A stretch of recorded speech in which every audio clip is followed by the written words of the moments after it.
para se me fillu këtë fjalim, tash është drejt prej deputetit Eman Ramani, që nuk në salë dhe apo bashkëndohet tash edhe me listën sërbe. Se për qita u ktheva mi u përgjigjë. Aje din edhe një këtë që e ka thonë publikisht zonja Musliu, kush ka hymë për dhe kë ka dali lagër, kështë që lipja dhe kitë këtë të tregan. Të nderuar kolegë deputet, të nderuar qytetar, sot po e diskutojmë një temë që prek drejt për drejt çdo familje në Kosovë.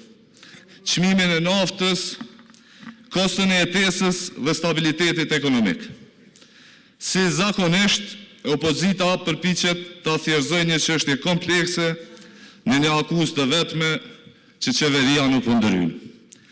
Kjo është një çështje jo serioze ndaj realitetit ekonomik global.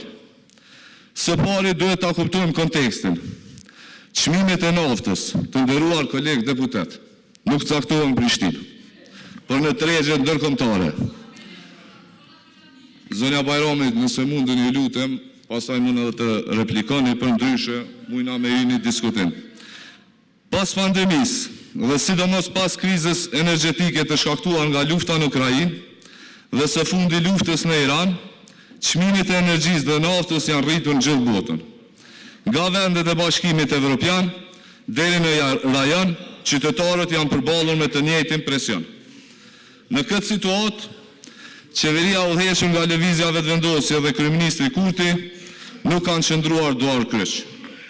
Përkundrazi, gjatë këtyre viteve kemi parë masa konkrete dhe të drejtë për drejta.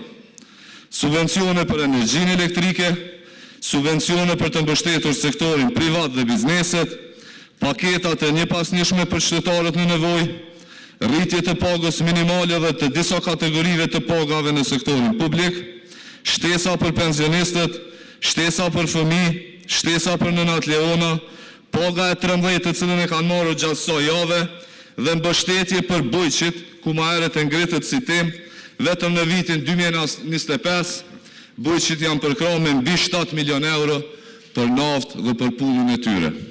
Vetëm për derivatet të cilat i shpenzojnë gjatë punës së tyre.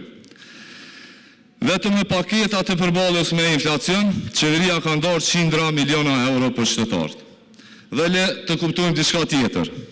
Gjatë mandateve të kaluara, kur çmimet lëviznin, a kemi parë masa të tilla gjithëpërfshirëse?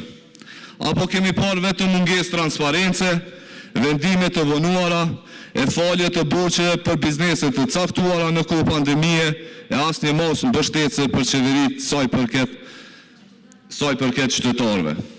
Së dyti, pretendimi se qeveria nuk po ndryn është jo vetëm i pasakt, por edhe i rrezikshëm. Sepse çfarë kërkon opozita në të vërtetë është ndërhyrje të drejt për drejt në treg, vendosje artificiale të çmimeve. Çka nëse ish largu të VSH-ja, atë ditë që ka filluar ngritja e çmimit zonja Bajrami masi më përmendëm më herët. Çka nëse ish largu të VSH-ja atë ditë? A e dini se sot kishte qenë çmimi i njëjtë me këtë trend të rritjes dhe shteti nuk e kishte fituar asnjë cent. Qytetarët e Republikës së Kosovës do paguanin për derivate, po asnjë cent nuk do i shkonte shtetit të Kosovës. Do i shkonte vetëm bizneseve cilat mirën me derivate.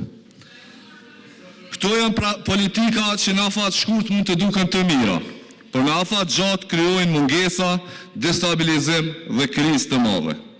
Prioritet është ruajtja e stabilitetit fiskal, mbështetja targetuar për qytetarët dhe shmangja e politikave populiste dhe ditore që dëmtojnë ekonominë.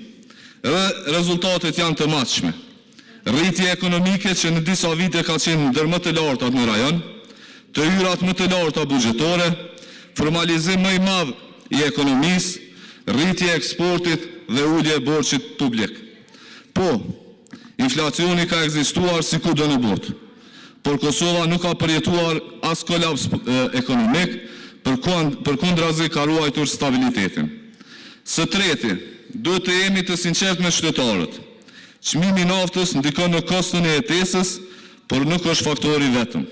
Dhe përgjigjja serioze nuk është një krizë artificiale, por politika të qëndrueshme ekonomike. qeveria Kurti ka zgjedhur pikërisht këtë rrugë, jo spektakël, por stabilitet. Jo ndërhyrje të pamenduara, por mbështetje të drejt për drejt për qytetarët. Prandaj sot pyetja nuk është nëse ka pasur ndërhyrje. Pyetja është a kanë qenë këto ndërhyrje të qëndrueshme dhe në interes të qytetarëve. Dhe natyrisht se po. Të nderuar kolegë, është e lehtë të bëjmë akuza ndaj njëri tjetrit, por është shumë e vështirë të qeverisësh me përgjegjësi në kohë krizave globale. E qeveria Kurti ka zgjedhur përgjegjësinë. Tek e fundit sa i përket jetës së qytetarëve dhe mbështetjes së tyre nga qeveria, qytetarët e kanë dhënë përgjigjen e tyre hiç më lart se para 3 muajve.